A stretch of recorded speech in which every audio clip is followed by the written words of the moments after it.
Who cheats more, men or women? I think both men and women cheat with a tremendous amount of frequency.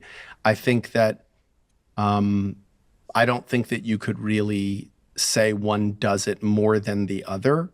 I think that more men are accused of having ruined the relationship by cheating than women are.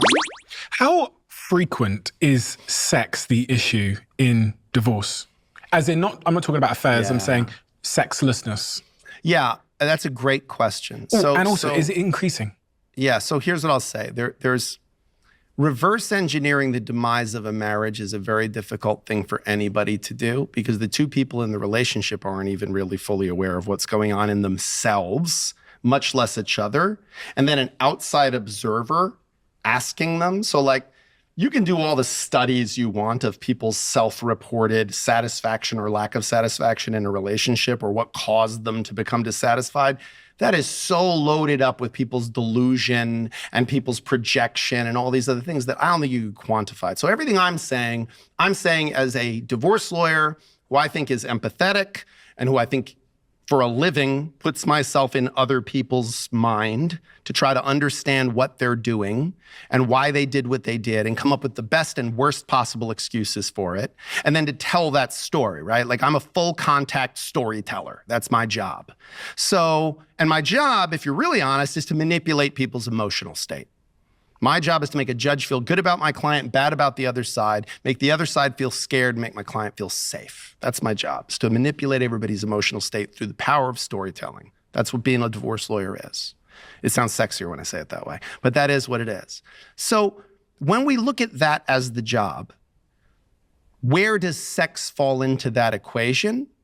It's everywhere in that equation. Because again, it is the thing that separates this relationship from other kinds of relationships. Sex is a thing that is definitional to a romantic relationship. Now, again, will it always be the same? Will it always stay at the same level of importance? No. But is it a great canary in the coal mine? That, you know, like something's off with the sex now? That tragedy's not far behind? Yeah. Like, because almost every couple, when I talk to my side of the equation about when did this ship start to sink, there was certainly some change in sex.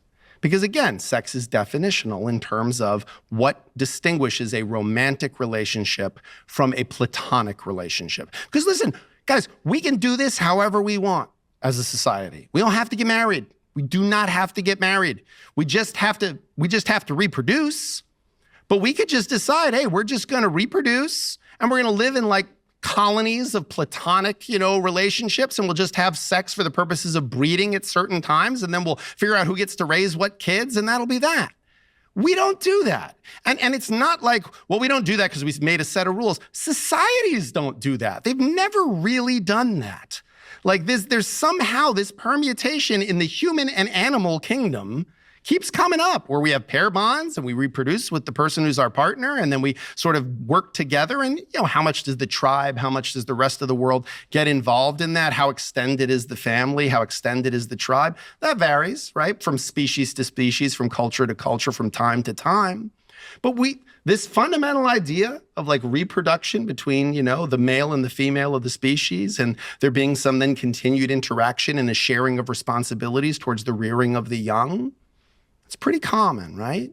So what's the thing that makes A and B? It's the sex. Like there's sex. There's some romantic or sexual component to that relationship that then leads to reproduction of some kind. So I think when you take that out of the equation, or when there's a change in that, there's a disruption in the force, right? There's a disruption in the system. And then you can trace it back. Like, and again, sometimes it's not direct cause and effect. Like, we started having less sex, and then we stopped being nice to each other. Sometimes it's stopped being nice to each other, so we stopped having as much sex. But it's an element. It's always an element there, And that's my key piece of advice to everyone in the book that I try to say over and over and over again. If you had to summarize it, is pay attention. Just pay attention to what you're feeling, to what your partner's feeling, and then say it. I say that all marital problems stem from two things. I don't know what I want, and I don't know how to express it. And I think if you can figure that out, if you can figure out what you want and figure out how to express it, that's like 99% of the battle.